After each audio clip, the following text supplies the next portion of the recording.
right next to it, so a lot of peaceful gardens. But as I say, looking at this, you wouldn't think of it as being anything other than a pleasant office building, a legal practice perhaps. You know, it doesn't announce itself as a building where you'd want to come and explore and look around. But once we step inside, we can immediately see the folly of that thought. This building is an absolute treasure house, and the good thing is it seems a little bit quieter than it was when we came earlier, which is marvellous. So let us just try and find the main hall and the main man. So you can see here we have all manner of Masonic regalia, pictures, portraits on the way through. But let us now step inside.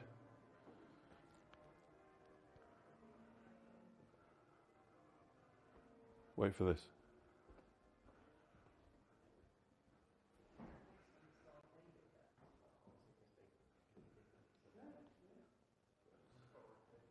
Look at this.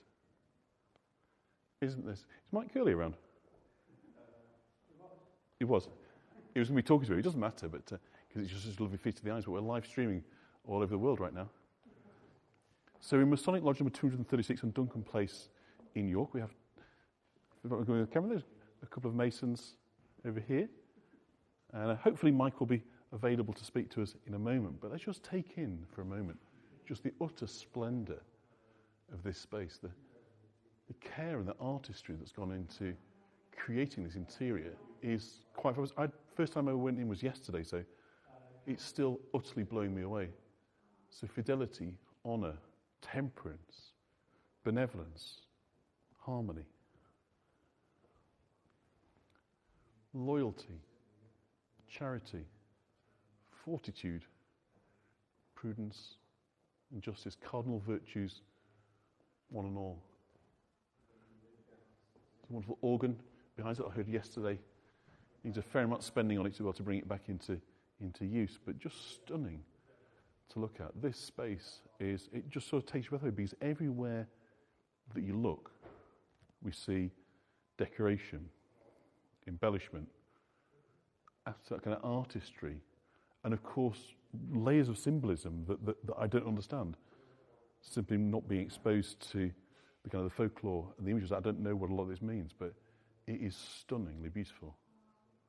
And hopefully in a moment we will have Mike around to perhaps point out one or two. Is he in the other room, do you know?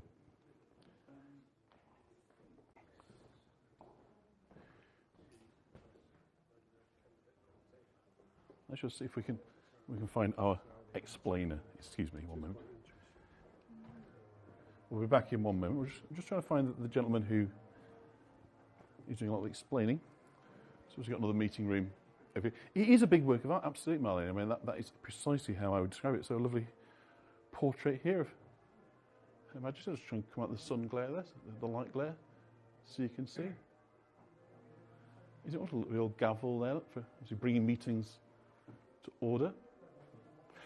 Exactly, my subject matter expert. He's eluding me right now, but it doesn't matter if he's not around, if he's still tied up or talking to other people.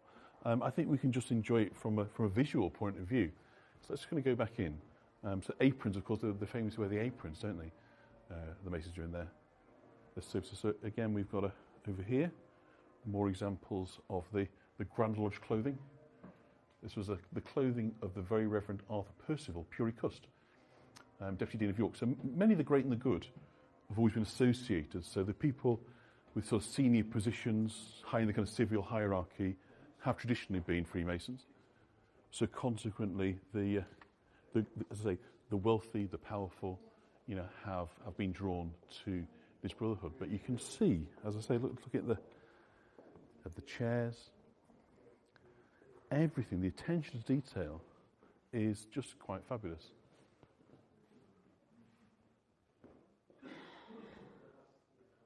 So I'd never been in one before, but I can completely now see why people would spend time in a room like this. It is utterly magnificent.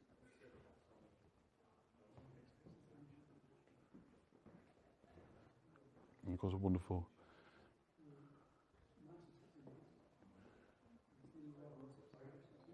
So would this be where the senior Mason was it then? This is where the senior warden would sit. Senior warden, right? Yep. This is where the junior warden would sit. Yeah. And that's where the worshipful master would sit. The worshipful master. So okay. So the gentleman that would be the head of the pile, as you might, the hierarchy. Yeah. That's where he sits. It's almost like a throne, isn't it? I mean, it's so beautiful. And the symbol of the masons, of course, are actually stonemasons' tools, aren't they? Yes. Can we just come in a little bit closer? So for those who don't know, it literally is from stonemasons, right? Yes, it began as a guild of the original stonemasons, and this was predominantly in Scotland, yes, in the UK, or in Great Britain. And so, as the guild began to admit people who were not operative masons, yes, they were speculative masons, right, and they were referred to as the exception. Okay. And hence why we're free and accepted masons. Free and accepted masons, okay. And so, essentially, Freemasonry spread to the rest of the world, to England, and then it became more organised. And so, the Grand Lodge of England was established in 1717. Yep. But there are many lodges which predate that. For example, in Edinburgh, there's lodges that date from the early 1600s. Wow, I didn't realise it was the buildings around. So is that the lodges or the buildings themselves, or rather the lodges themselves? Wow, okay. Yeah. And so this is Lodge 236. Yes. And is that sort of numerical across the country? Does it sort of start at one and go? Excuse my ignorance, but yes, it does. Yeah, it starts at one. Yeah. And would one be the oldest then, or is it more locational, as you might say? Oh, it's age. Age, yes. yeah. So, for example, number 236 was established in 1717, but there was a lodge that predated that, and it used to meet under the crypt at York Minster. Really? Yes. Okay, in the Undercroft there, you see all the Roman ruins, can't you, at the bottom there? And these really are so striking, the visuals. There's obviously a great depth of meaning. I wouldn't ask you to trivialise by suggesting it, but would every Brother Mason understand all the artworks and symbolism that's going to go around? Having gone through the various degrees, these three images are called tracing boards. Yeah. The one on the left here, this is from the first degree, and everything in that image has a meaning. It refers to something in the first degree ceremony. Yes. Here we have the second degree tracing board. Yes. And likewise, everything has meaning. Yes. And here's the third degree on the right. So I noticed there's Bible references at the top of to Ecclesiastics there, chapter 12.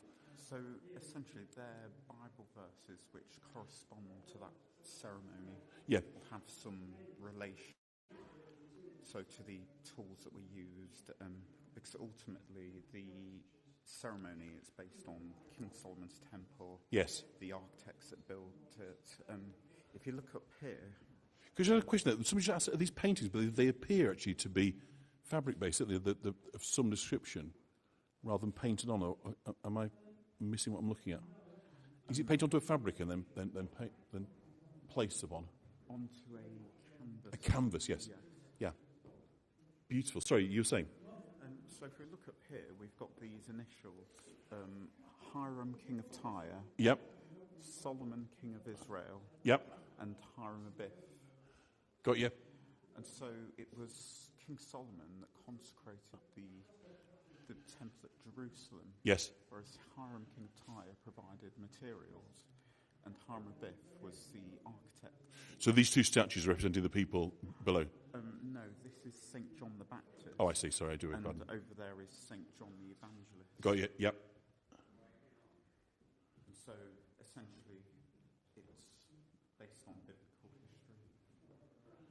Well, it is absolutely stunning, and thank you so much for taking a moment, and thank you. I think people are deeply impressed that this place is open, and any sense that these are places shrouded in secrecy, of course, is demonstrably not the case. When you're opening the doors to everybody and explaining what's going on, so thank you for allowing us in here. It is absolutely wonderful. So thank you for your time. No worries. Bye-bye.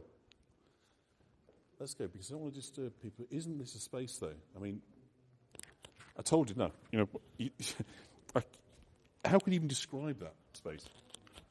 It is, you know, other than sort of falling back onto, you know, other than kind of falling back onto words that we kind of just saw, stunning or wow, beautiful or whatever. But you can't sort of describe it, can you? It's just different. Is that going to make sense? Awe-inspiring, yeah, absolutely. Awe-inspiring would be a good one. Oh, here's the gentleman. We did miss you, but thank you so much. This was Brother Curly. Mike Curly, is that? That's correct. What's your correct title? What do we refer you to? I'm Worshipful Brother Mike Curley, and I'm Secretary of the York Lodge, 136. Well, everybody has deeply, we're almost moved by the beauty of your lodge hall. It is absolutely stunning. And what I'd like is to drop you an email and perhaps come back when there's not so many people and give a proper tour and really get into some of the history in the archives. Quite welcome. Fantastic. Well, thank you so much. Everybody just give a little wave and say hello to the worshipful brother with us, Alex over in France, there down in Wisconsin, Canberra, Australia, New England. So we've got a Florida there, you can see Chicago, and I'm sure many of these will have lodges of their own across the world. Absolutely. I visited lodges. Nova Scotia. I visited lodges in New York, Yeah.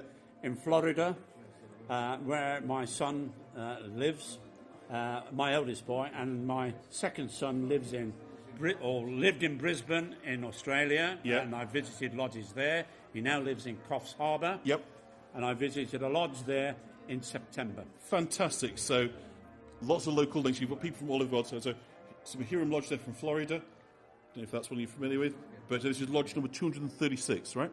This is lodge number 2, yes, and it was consecrated in 1777. We look forward to visiting at a later date. And I'll talk to you then about the Grand Lodge of England at York. Fantastic. Thank you so much. From 1760. I'll be in touch. Thank you so much. Bye-bye. Nice seeing you.